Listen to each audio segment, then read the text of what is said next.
Ya estamos con Roberto Velasco. Roberto, bienvenido. Es un placer tenerte en este todo personal. Muy buenas noches. A ver, la reunión son temas todos muy candentes. Lo que estuvieron, se dijo que fue una reunión muy productiva, pero en el ámbito diplomático a veces se dice que las reuniones son productivas para no decir nada. ¿Cómo fue la reunión?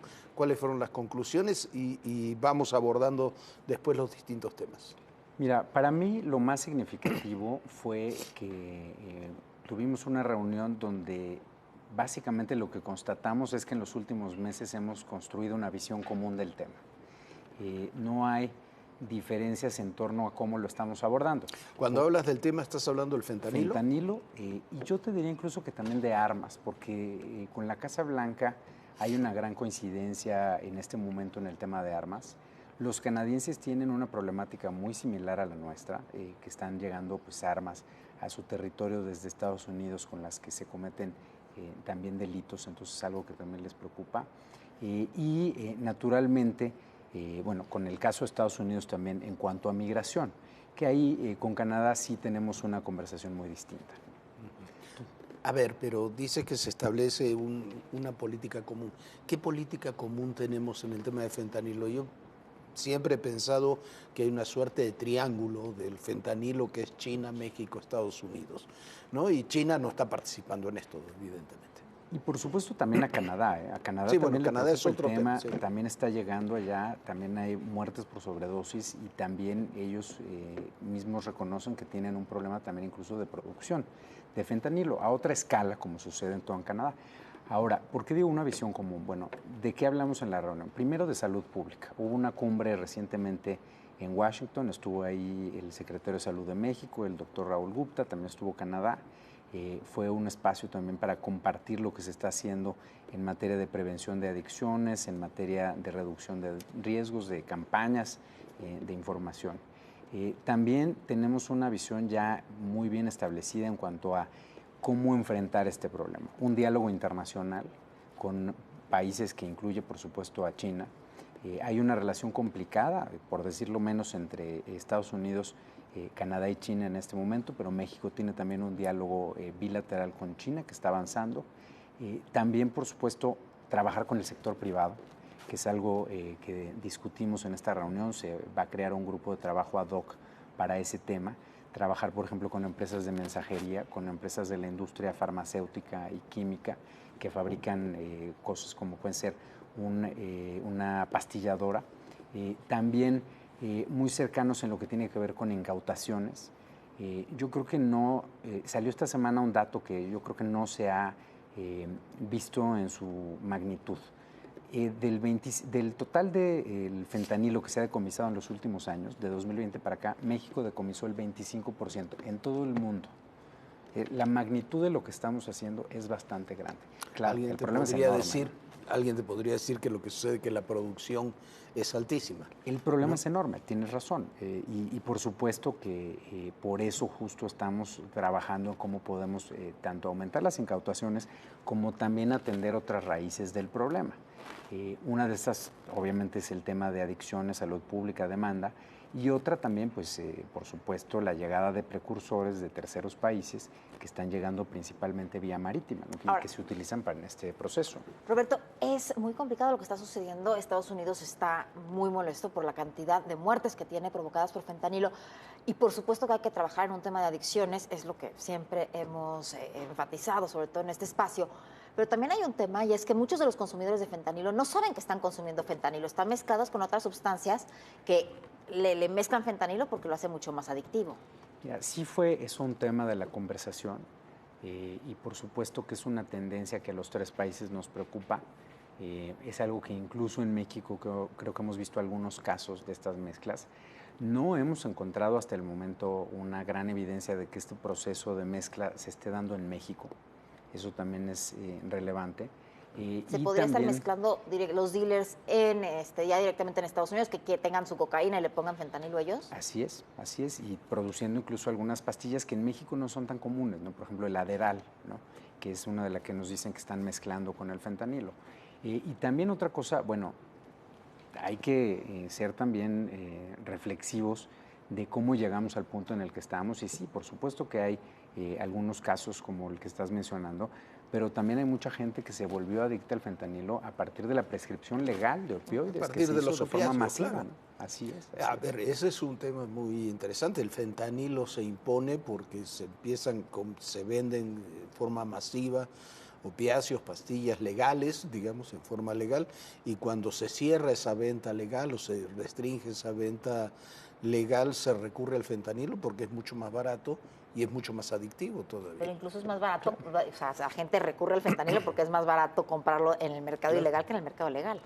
Claro, y además la gente ya es adicta porque viene de un proceso de consumo de opioides, opiáceos recetados por médicos que estaban coludidos, por farmacéuticas que estaban promoviendo la utilización de estos medicamentos. Bueno, hay que recordar las demandas estas enormes que hubo a las farmacéuticas. Miles de millones de dólares que tuvieron que pagar en indemnizaciones y multas. En Estados Unidos. Entonces también sí estamos en un momento muy único, diría yo, en este tema, porque con la Casa Blanca hemos construido una visión común. Y creo que en el Partido Demócrata muchas personas entienden eso. Con los republicanos, obviamente la situación es muy distinta. Yo creo que hay, por supuesto, personas que tienen una visión muy razonable dentro del Partido Republicano, más crítica, pero también hay otros que quieren presentar esto como un problema generado y fomentado por México, y la realidad muestra algo muy distinto. Es un problema, por supuesto, compartido que nos preocupa, en el cual además somos aliados de Estados Unidos, pero de ninguna manera vamos a aceptar, ni es razonable decir que esto es un problema ocasionado por México. Ahora, en este sentido, el problema, digamos, para llamarlo así, es que ya es tema de agenda política interna para el proceso electoral de noviembre del 24 en los Estados Unidos. Y va a ser muy difícil, quiero saber tu opinión, que conoces el tema mucho mejor, me parece que va a ser muy difícil quitarlo de la agenda, se haga lo que se haga, ¿no? No, tienes toda la razón, y digo, has tú escrito también mucho al respecto, lo hemos conversado antes. Claro que hay una politización del tema. En Estados Unidos hay además en este momento un proceso de polarización muy fuerte entre los dos partidos, posiciones sumamente encontradas, una incapacidad importante para llegar a acuerdos en temas a veces elementales. Y por supuesto que hay en ese ambiente de tanto encono, digamos, una situación fértil para que un tema como este se pueda insertar y nos lleve a una situación de tensión permanente. Que aparte es un tema muy taquillero para las campañas de allá. Les dicen, a ver, claro, México está produciendo más de todo el fentanilo que tenemos aquí en nuestro país y aquí tenemos más de 100,000 muertos, es culpa de México. Y sigue siendo todo el discurso de Donald Trump, que incluso va de la mano con las armas que tienen ellos, que los republicanos tampoco quieren soltar. Y tiene dos elementos el discurso. Uno es lo que acabas de decir, presentar a México como una amenaza, como un problema, y la otra es competir por quién es más radical, quién es el hombre fuerte que va a resolver este problema, quién es el que presenta más amenazas. Ahora, ¿qué estamos haciendo y qué vamos a hacer sobre ese tema? Primero, por supuesto, pues vamos a seguir haciendo un esfuerzo diplomático, proactivo, por acercarnos a todo tipo de actores en Estados Unidos, pero también muy importante la manera de que no nos arrastren a estos pleitos electorales, pues nosotros seguir haciendo nuestra tarea, seguir atendiendo lo que tenemos que atender y seguir presentando resultados. Por eso mencionaba lo del 25% del fentanilo incautado a nivel global. Y por supuesto también hay cifras de incautaciones de armas, hay cifras de incautaciones de otras drogas sintéticas. Por ejemplo, metanfetaminas, los números son estratosféricos. Y estamos además haciendo varias iniciativas en materia de compartición de inteligencia, estamos trabajando juntos en el entendimiento bicentenario, en este nuevo comité sobre el fentanilo, tenemos reuniones constantes de la Secretaría de Seguridad Pública con contrapartes de Estados Unidos, la FGR, entonces estamos nosotros haciendo lo que tenemos que hacer y eso creemos que es el mejor blindaje que tenemos para defendernos frente a lo que, claro, va a ser una tentación permanente en este proceso electoral. ¿Cómo está la colaboración de seguridad? Porque se dice que desde la detención del general Cienfuegos, la relación de agencias con agencias de seguridad, particularmente con la DEA, no está rota, pero ha quedado irremediablemente dañada, por lo menos por un periodo de tiempo. ¿Es así? ¿Tú lo sientes así? Mira, déjame plantear una visión distinta. Primero, sí tuvimos un momento muy difícil a partir de la detención del ex general Cienfuegos. Naturalmente que nosotros lo que dijimos en ese momento fue un abuso. Yo creo que ningún otro país hubiera respondido de otra manera. ¿Cómo fue tan difícil? ¿Cómo se enteran ustedes que se da esta detención y cómo se va generando la relación? Me refiero a la comunicación, que es lo que está diciendo Jorge, entre ambos países para poder ver qué estaba pasando. Mira, creo que lo narró un poco el ex canciller en su libro, el presidente también ha tocado el tema. Nos enteramos el día que ya estaba detenido, por la tarde, para hacer las cosas aún peor, se filtró incluso antes de que pudiéramos tener cualquier tipo de acuerdo sobre cómo hacerle frente al tema. Pues obviamente eso abre un periodo de tensiones que se vuelve aún peor cuando recibimos la información de la carpeta de investigación, que en el análisis que hicimos en México pues era no tenía sustento alguno. No tenía sustento. Eran una serie de pantallazos y de conversaciones de BlackBerry completamente mal escritas, contradictorias entre sí. En un punto de la investigación decían que era un hombre rubio, que era un hombre bajo, un chaparrito y moreno. Un chaparrito del general, decías, mide casi 2 metros. Esto no tiene ningún sentido, ¿no? Entonces eso pues fue recrudeciendo el problema. Ahora ¿sí dañó la relación, le enfrió la relación a partir de ahí o se pudo reconstruir? En ese momento tuvimos una tensión mayúscula, diría yo. Y lo que hizo México fue plantear nuevas reglas de cómo queríamos que sucediera esta cooperación. Después de lo que fue evidentemente un abuso de confianza, decidimos poner nuevas reglas que están plasmadas en la Ley de Seguridad Nacional, en una serie de lineamientos de cómo se aplican esa ley. Naturalmente que pues ha sido todo un proceso, la implementación. Nos reunimos semanalmente en un grupo de alto nivel de seguridad para hablar de todos los temas que tienen que ver con agentes extranjeros y cooperación internacional en materia de seguridad. Y yo creo que hemos llegado a un punto donde la cooperación hoy es muy buena. Sucede de otra forma, porque exigimos estar informados de lo que están haciendo, exigimos que haya límites a lo que pueden hacer, exigimos que haya también límites al tipo de inmunidades de las que gozan, a tener, por supuesto, información de quiénes son, con quién están hablando, una serie de cuestiones que pues nos parecen básicas. Pero todo eso se ha venido avanzando y hoy hay una cooperación muy importante en materia de inteligencia entre los dos países, entre todas las agencias, incluyendo a la DEA, naturalmente en canales que se establecieron para tal fin, que era también parte de lo que planteamos. Hay una muy buena cooperación con INL, también, por ejemplo, en proyectos de cooperación, que es en área del Departamento de Estado antinarcóticos.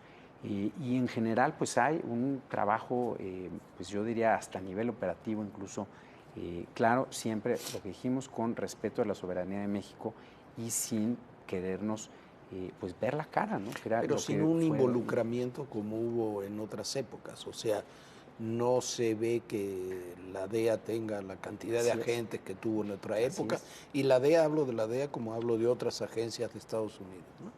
Así es, sí, eso es real. Sí pusimos límites a la presencia y a lo que podían hacer algunas agencias, ¿no? Y el presidente lo ha dicho públicamente, no es un secreto, ¿no? Pero sí, por supuesto que hemos puesto límites a esta cooperación. Ahora, a nadie le gusta que te pongan límites. ¿Qué pasa cuando tú pones estos límites y de repente tienes esta reunión trilateral en donde tienes que tratar muchísimos temas, sobre todo temas que son tan ríspidos para todos? Claro, claro, pero al final yo creo que al punto al que hemos llegado es un punto donde ambos países estamos conscientes de por qué es importante tener estos límites, porque esos límites también lo que protegen es la cooperación bilateral entre los dos países. No es solo un capricho de México, es proteger el trabajo que estamos haciendo juntos de excesos que pueda cometer un área, una persona dentro de los gobiernos. Ahora, dices ambos gobiernos, y ocurre en México, por supuesto, y ocurre en Estados Unidos. Pensar que Estados Unidos es un gobierno homogéneo, que las agencias son homogéneas, o que hay una lucha política muy intensa en Estados Unidos, incluso dentro, si quieres, desde el propio Partido Demócrata, dentro de las agencias de gobierno, que hacen mucho más compleja la relación. Bueno, y como bien dices tú, además de todo estar peleadas o enfrentadas, muchísimas agencias de seguridad dentro de los Estados Unidos. Claro, somos países enormes, con gobiernos enormes, con múltiples agencias. Hay reuniones en las que bueno, es complejo todo, porque participamos, no sé, 60 agencias en los países, ¿no? Entonces, claro que hay distintos donde no puedes mantener ni la secrecía, digamos. Sí, se vuelve muy complicado. Pero yo creo que dentro de esas diferencias hoy tenemos más coincidencias que diferencias, incluyendo, pienso, a la DEA. ¿Por qué? Insisto, porque pusimos reglas, esas reglas se están cumpliendo, hay acuerdos mutuos de cómo cumplirlas y estamos trabajando de manera ordenada y estamos además trabajando con objetivos comunes. Ahora, ¿qué dicen algunas personas en Estados Unidos? Algunos republicanos. Que lo que tendría que suceder es que México acepte una especie de sumisión absoluta donde nos digan todo lo que tenemos que hacer y aceptemos un intervencionismo militar y una serie de cosas que por supuesto son completamente inaceptables. A ver, y son inaceptables porque son irracionales. Pero hay un tema que es muy complejo y que lo hemos tratado también aquí, y es el tema que la ley de los Estados Unidos dice que si hay grupos terroristas, Estados Unidos puede llegar a ese territorio, como lo hizo en Afganistán, como lo ha hecho en distintas otras partes. ¿Qué sucede si Estados Unidos, que ya lo ha dicho muchas veces, ve los cárteles de la droga mexicanos como terroristas? Que bueno, ya estamos viendo, hay coches bombas, hay muchísimos temas que se podrían ligar directamente al terrorismo, y decide simplemente empezar a operar. Yo creo que se va a imponer la racionalidad, porque al final lo que pasaría si haces eso es que destruirías la cooperación entre los dos países. Y eso tendría, creo, un mucho mayor costo que los beneficios que pudiera generar para nadie llevar a cabo una acción así. Entonces yo creo que no vamos a llegar a eso. Yo creo que estamos en un buen momento en general. Claro, en un momento donde el debate político es muy álgido y hay una tentación de mucha gente de llevarlo a estos puntos de radicalización. El otro gran tema de esto es el de la migración. Tenemos una situación muy compleja, muy difícil, y si el tema del fentanilo y de la seguridad va a ser tema político de la agenda interna de Estados Unidos, la migración mucho más, porque sobre todo los republicanos lo han tomado como una bandera, ¿no? Sí, totalmente. Ha sido parte, digamos, de esta agenda fronteriza, ¿no? Y hemos tenido en estos años momentos muy complejos. Para empezar, porque cambió todo el perfil demográfico de la migración que estábamos viendo. Iniciamos hace unos años, al inicio de esta administración, teníamos una migración que venía fundamentalmente de Centroamérica. Hoy tenemos una migración mucho más diversa que viene de Sudamérica, del Caribe y de Centroamérica. Y además de varios países que tienen situaciones políticas particulares. Pongo el caso de Haití. Es un país que tiene obviamente pues una situación interna muy difícil. Es un Estado fallido en el sentido más amplio de la palabra. Mira, déjame a mí ser muy diplomático. Haití es un país amigo de México, pero pues naturalmente que tiene una situación muy difícil. Entonces no podemos, por ejemplo, desde México pues repatriar a personas hacia Haití que llegan aquí pidiendo refugio. Decías que tampoco se puede repatriar a Venezuela, que Venezuela no acepta repatriados. Sí, y es el mismo caso con varios países de la región, para no particularizarlo, pero eso lo que impone son retos muy importantes, y no solo es el caso de México, Estados Unidos tampoco. ¿Qué hace México con, es pregunta, qué hace con los haitianos, los venezolanos, los originarios de otros países que no puedes repatriar o porque el país no los acepta o porque la situación en el país no permite repatriarlos? Es una excelente pregunta, y lo que hemos hecho es todo un proceso muy complejo con la administración Biden para establecer vías regulares de acceso a los dos países y mecanismos de protección a los dos países, y fue parte de lo que hablamos esta semana, cómo ampliar esos mecanismos para que las personas que llegaron después de algunas fechas que establecimos, por ejemplo, para los programas previos de visas humanitarias, puedan eventualmente tener acceso a Estados Unidos. Es una conversación que no hemos concluido, pero que seguimos en ello y queremos hacerlo en el sureste de México a través de algún centro internacional donde podamos ofrecer múltiples servicios. Y digo, esto es lo que estamos haciendo ahora, pero mencionaba las visas humanitarias o permisos humanitarios. Han entrado a través de estos permisos y de una aplicación que se llama CBP One 270,000 personas a Estados Unidos en los últimos meses, digamos, en el último poco menos de un año. esas personas, en vez de cruzar el Darién, de cruzar México, de utilizar polleros, de llegar a la frontera, con todos los riesgos que implica esa travesía, a través de una solicitud electrónica pudieron presentar sus casos y están en Estados Unidos hoy de manera regular y llegaron de manera segura. ¿Qué es un poco lo que quiere Estados Unidos? Que lleguen y pasen de manera irregular, que pasen de manera regular y quieren frenar toda la parte irregular, pero lo están haciendo de una manera brutal, como por ejemplo vemos ahora en la frontera con Texas, con las boyas, esas que están prácticamente hechas para que la gente se ahogue. Sí, tienes razón. La Casa Blanca, por un lado, está tratando de establecer mecanismos que incentiven que la gente vaya a los puertos de la entrada en vez de que lo hagan entre los puertos de entrada, digamos, a través del río, del desierto, todo lo que ya conocemos. Hay otro caso, que es el del gobierno de Texas, que está tomando una serie de medidas que, por supuesto, nos preocupan.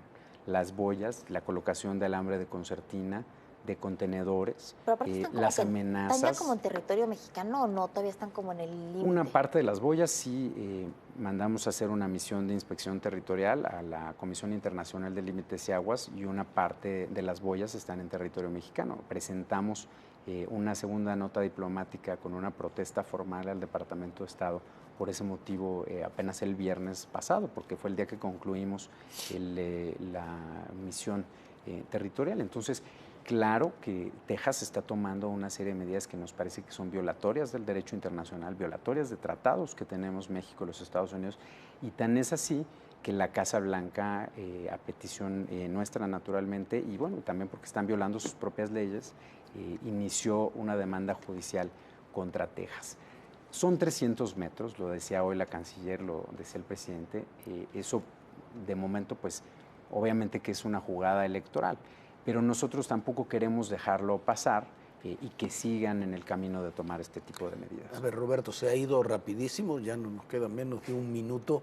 Te invitamos para abordar los demás temas para las próximas semanas, porque queda mucho por hablar de la relación con Canadá, que no la hemos abordado. Si tuvieras que definir lo que va a pasar en la relación México-Estados Unidos en el año que viene, es un año electoral en los dos países, un país también, los dos países muy polarizados en muchos ámbitos, ¿cómo lo definirías? Yo creo que este contexto electoral nos va a obligar a los gobiernos de México y a Estados Unidos a trabajar extremadamente cerca en todos estos temas, especialmente en los que son complejos, para que obviamente pues podamos contrarrestar el efecto de estas campañas y de esta radicalización. Pero lo vamos a hacer. Tenemos próximamente en México el diálogo de alto nivel de seguridad en octubre. Un poco antes vamos a ir a Washington para el diálogo económico de alto nivel. Se van a ver los presidentes también más adelante en el año en Canadá para la cumbre de líderes de América del Norte. Entonces, pues la definición sería mucho diálogo y más diálogo. Subsecretario Roberto Velasco, muchísimas gracias por esto aquí. Y bueno, ya nos vemos muy pronto para que nos vayas diciendo cómo va toda esta relación. Seguro que sí. A dar a gusto. Muchísimas gracias, Roberto. Gracias.